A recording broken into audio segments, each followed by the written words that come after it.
चाहे रेलवे की नहीं है, शिक्षा का क्षेत्र हो, मैन्युफैक्चरिंग का क्षेत्र हो, खेती किसानी हो, यूपी हर क्षेत्र में आगे बढ़ रहा है। पहले की सरकार के समय यूपी में हर साल, ये भी याद रखना, रखोगे जरा हाथ ऊपर करके बताओ, रखोगे? पहले की सरकार के समय यूपी में हर साल औसतन 50 किलोमीटर रेल लाइन का दोहरीकरण होता था। कितने किलोमीटर? 50। पहले, हमारे आने से पहले रेलवे का दोहरीकरण 50 किलोमीटर। मेरे उत्तर प्रदेश के नौजवानों, भविष्य कैसे करता है देखिए। आज औसतन 200 किलोमीटर का काम हो रहा है। 200 किलोमीटर रोड लाइन का दोहरीकरण हो रहा है। 2014 से पहले यूपी में सिर्फ 11,000 कॉमन सर्विस सेंटर थे। जरा आंकड़ा याद रखिए, कितने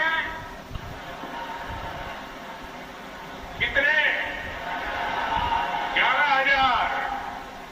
आज यूपी में 1,30,000 से ज्यादा कॉमन सर्विस सेंटर काम कर रहे हैं। ये आंकड़ा याद रखोगे? एक समय में यूपी में सिर्फ 12 मेडिकल कॉलेज हुआ करते थे। आंकड़ा याद रहा? कितने मेडिकल कॉलेज? जरा जोर से बताइए, कितने? 12 मेडिकल कॉलेज। आज यूपी में 35 से ज्यादा मेडिकल कॉलेज है और 14 नए मेडिकल कॉलेज पर काम चल रहा है। मतलब कहां 14 और कहां 50। भाई और बहनों, विकास की जिस धारा पर आज देश चल रहा है, उसके मूल में 2 प्रमुख पहलू हैं।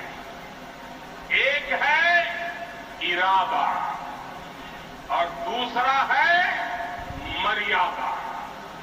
हम देश के वर्तमान के लिए नई सुविधाएं नहीं गढ़ रहे, बल्कि देश का भविष्य भी गढ़ रहे हैं। पीएम गति शक्ति नेशनल मास्टर प्लान के जरिए हम 21वीं सदी के इंफ्रास्ट्रक्चर के निर्माण में जुटे हैं।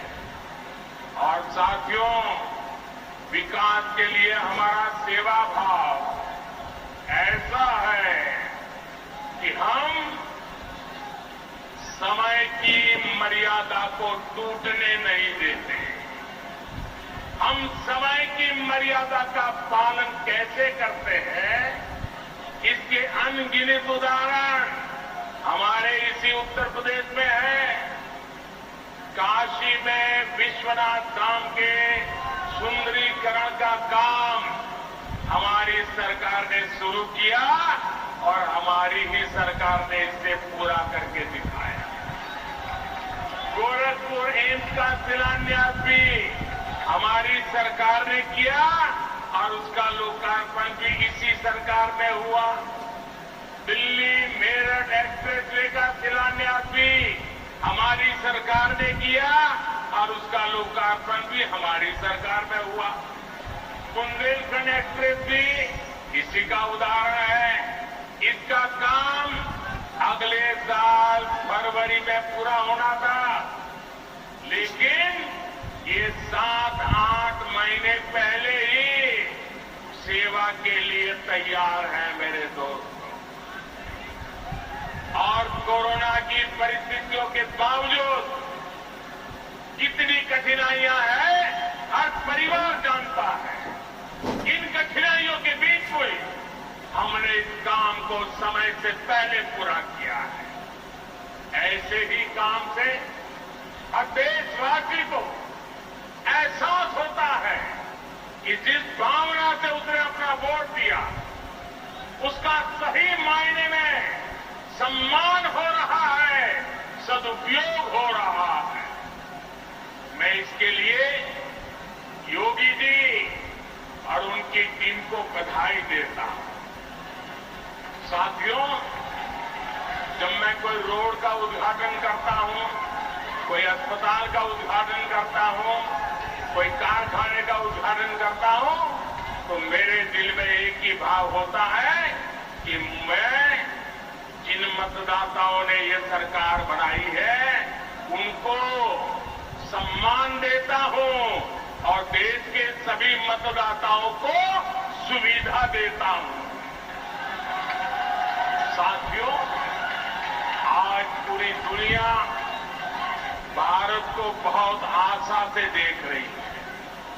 हम अपनी आजादी के 75 वर्ष का पर्व मना रहा है। अगले 25 वर्षों में भारत जिस ऊंचाई पर होगा उसका रोड मैप बना रहे हैं। और आज जब मैं बुंदेलखंड की धरती पर आया हूं, झांसी की रानी लक्ष्मीबाई के इलाके में आया हूं, यहां से इस वीर भूमि से मैं हिंदुस्तान के 6 लाख से भी ज्यादा गांव के लोगों को गर्वत से प्रार्थना करता हूं कि आज जो हम आजादी का पर्व मना रहे हैं, इसके लिए सैकड़ों वर्षों तक हमारे पूर्वजों ने लड़ाई लड़ी है, बलिदान दिए हैं, यातनाएं झेली है। जब 75 वर्ष है, हमारा दायित्व बनता है अभी से योजना बनाए। आने वाला 1 महीना 15 अगस्त तक हर गांव में अनेक कार्यक्रम हो, गांव मिलकर के कार्यक्रम करे, आजादी का अमृत महोत्सव बनाने की योजना बनाए, वीरों को याद करे, बलिदानियों को याद करे, स्वातंत्र सेनानियों को याद करे, हर गांव में नया संकल्प लेने का एक वातावरण बने। ये मैं सब देशवासियों को आज इस वीरों की भूमि से प्रार्थना करता हूं। साथियों, आज भारत में ऐसा कोई भी काम नहीं होना चाहिए जिसका आधार वर्तमान की आकांक्षा और भारत के बेहतर भविष्य से जुड़ा हुआ न हो।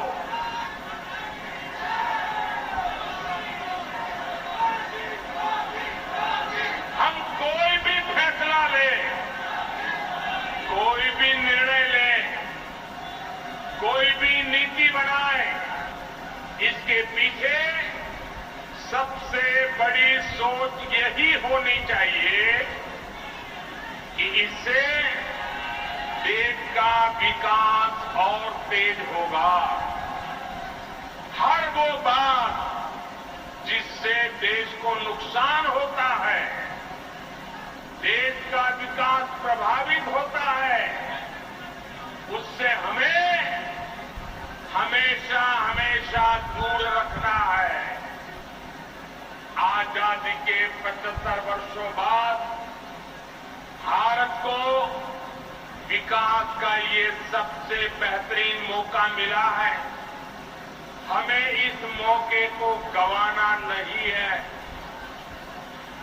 हमें इस कालखंड में देश का ज्यादा से ज्यादा विकास करके उसे नई ऊंचाई पर पहुंचाना है, नया भारत बनाना है। साथियों, नए भारत के सामने एक ऐसी चुनौती भी है जिस पर अगर अभी ध्यान नहीं दिया गया तो भारत के युवाओं का, आज की पीढ़ी का बहुत नुकसान हो सकता है।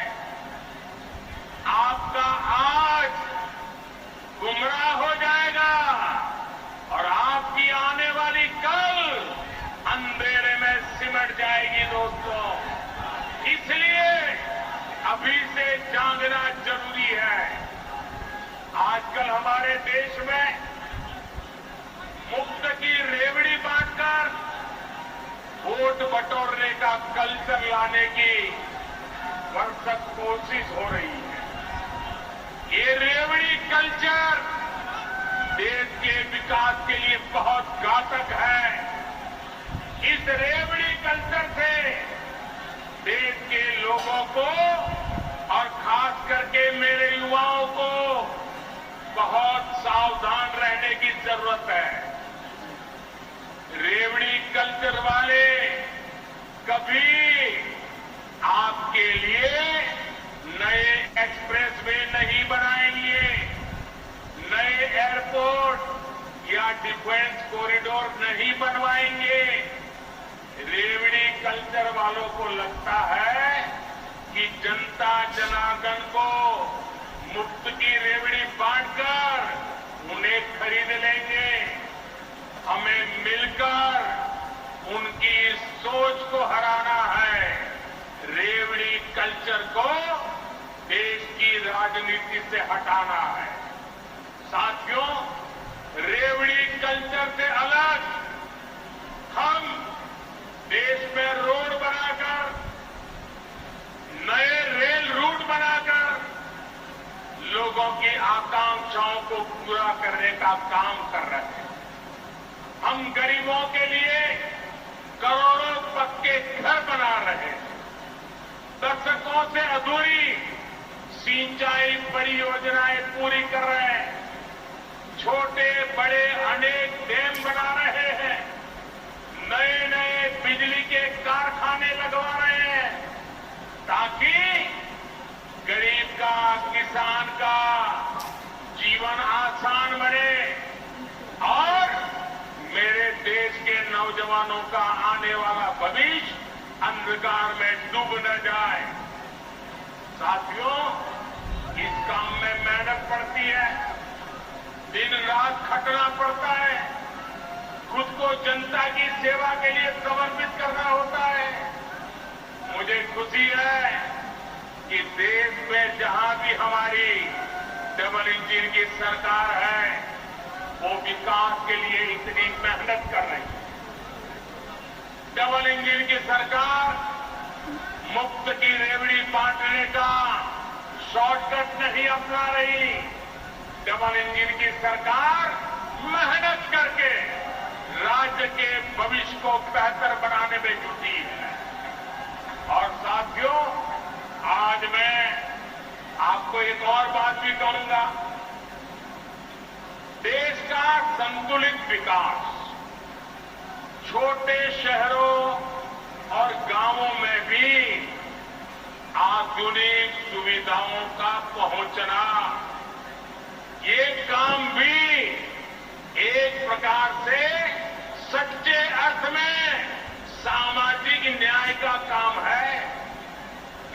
जिस पूर्वी भारत के लोगों को, जिस बुंदेलखंड के लोगों को दशकों तक सुविधाओं से वंचित रखा गया, आज जब वहां आधुनिक इंफ्रास्ट्रक्चर बन रहा है तो ये सामाजिक न्याय भी हो रहा है।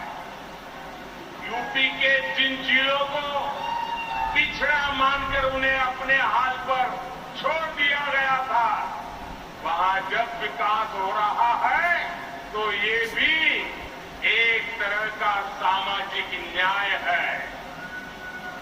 गांव गांव को सड़कों से जोड़ने के लिए तेजी से काम करना, घर घर तक रसोई गैस का कनेक्शन पहुंचाना, गरीब को पक्के घर की सुविधा देना, घर घर में शौचालय बनाना, ये सारे काम भी सामाजिक न्याय को ही मजबूत करने वाले कदम है।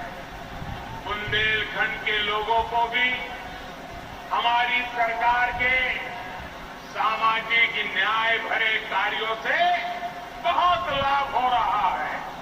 भाई और बहनों, बुंदेलखंड की एक और चुनौती को कम करने के लिए हमारी सरकार निरंतर काम कर रही है। हर घर तक पाइप से पानी पहुंचाने के लिए हम जल जीवन मिशन पर काम कर रहे हैं। इस मिशन के तहत बुंदेलखंड के लाखों परिवारों को पानी का कनेक्शन दिया जा चुका है। इसका बहुत बड़ा लाभ हमारी माताओं, हमारी बहनों को हुआ है। उनके जीवन में मुश्किलें कम हुई है। हम बुंदेलखंड में नदियों के पानी को ज्यादा से ज्यादा लोगों तक पहुंचाने के लिए लगातार प्रयास कर रहे हैं। रतौली बांध परियोजना, भावनी बांध परियोजना और मझगांव दिल्ली स्प्रिंकलर सिंचाई परियोजना ऐसे ही प्रयासों का परिणाम है। केन बेतवा लिंक प्रोजेक्ट के लिए हजारों करोड़ रुपए स्वीकृत किए जा चुके हैं। इससे बुंदेलखंड के बहुत बड़े हिस्से का जीवन बदलने वाला है। साथियों, मेरा बुंदेलखंड के साथियों से एक और आग्रह भी है। आजादी के 75 वर्ष के अवसर पर देश के अमृत सरोवरों के निर्माण का संकल्प लिया है। बुंदेलखंड के हर जिले में भी 75 अमृत सरोवर बनाए जाएंगे। ये जल सुरक्षा के लिए, आने वाली पीढ़ियों के लिए बहुत बड़ा काम हो रहा है। मैं आज आप सभी से कहूंगा, इस नेक काम में मदद के लिए ज्यादा से ज्यादा संख्या में आगे आए। अमृत सरोवर के लिए गांव-गांव कार सेवा का अभियान चलना चाहिए। भाइयों और बहनों, बुंदेलखंड के विकास में बहुत बड़ी ताकत यहां के कुटीर उद्योगों की भी है। आत्मनिर्भर भारत के लिए हमारी सरकार द्वारा इस कुटीर परंपरा पर भी बल दिया जा रहा है। मेक इन इंडिया भारत की इसी कुटीर परंपरा से सशक्त होने वाला है। छोटे प्रयासों से कैसे बड़ा प्रभाव पड़ रहा है, इसका एक उदाहरण मैं आज आपको भी और देशवासियों को देना चाहता हूं। साथियों, भारत हर साल करोड़ों रुपए के खिलौने दुनिया के दूसरे देशों से मंगाता रहा है। अब बताइए, छोटे छोटे बच्चों के लिए छोटे छोटे खिलौने ये भी बाहर से लाए जाते थे, जबकि भारत में खिलौने बनाना तो पारिवारिक और पारंपरिक उद्योग रहा, पारिवारिक व्यवसाय रहा। उसे देखते हुए मैंने भारत में खिलौना उद्योग को नए सिरे से काम करने का आग्रह किया। लोगों से भी भारतीय खिलौनों को खरीदने की अपील की थी। इतने कम समय में सरकार के स्तर पर जो काम करने जरूरी था, वो भी हमने किया। इन सबका नतीजा ये निकला कि आज, और हर हिंदुस्तानी को गर्व होगा, मेरे देश के लोग सच्ची बात को कैसे दिल से ले लेते हैं, इसका ये उदाहरण है। इस सबका नतीजा ये निकला कि आज विदेश से आने वाले खिलौनों की संख्या बहुत बड़ी मात्रा में कम हो गई है। मैं देशवासियों का आभार व्यक्त करता हूं। इतना ही नहीं, भारत से आप बड़ी संख्या में खिलौने विदेश में जाने लगे। इसका लाभ किसे मिला है? खिलौने बनाने वाले हमारे ज्यादातर साथी गरीब परिवार है, दलित परिवार है, पिछड़े परिवार है, आदिवासी परिवार है। हमारी महिलाएं खिलौने बनाने के काम में जुड़ी रहती है। इस उद्योग से हमारे सब लोगों को लाभ हुआ है। झांसी, चित्रकूट, बुंदेलखंड में तो खिलौनों की बड़ी समृद्ध परंपरा रही है। इन्हें भी डबल इंजन की सरकार द्वारा प्रोत्साहित किया जा रहा है। साथियों, सुरवीरों की धरती बुंदेलखंड के वीरों ने खेल के मैदान पर भी विजय पताका फहराई है। देश के सबसे बड़े खेल सम्मान का नाम अब बुंदेलखंड के सपूत मेजर ध्यानचंद के नाम पर ही है। ध्यानचंद जी ने जिस मेरठ में काफी समय गुजारा था, वहां पर उनके नाम से एक स्पोर्ट्स यूनिवर्सिटी भी बनाई जा रही है। कुछ समय पहले हमारी झांसी की ही एक बिटिया शैली सिंह ने भी कमाल करके दिखाया। हमारी बुंदेलखंड की बेटी शैली सिंह ने लंबी कूद में नए नए रिकॉर्ड बनाने वाली शैली सिंह पिछले साल अंडर 20 वर्ल्ड एथलेटिक चैंपियनशिप में सिल्वर मेडल भी जीता है। बुंदेलखंड ऐसी युवा प्रतिभा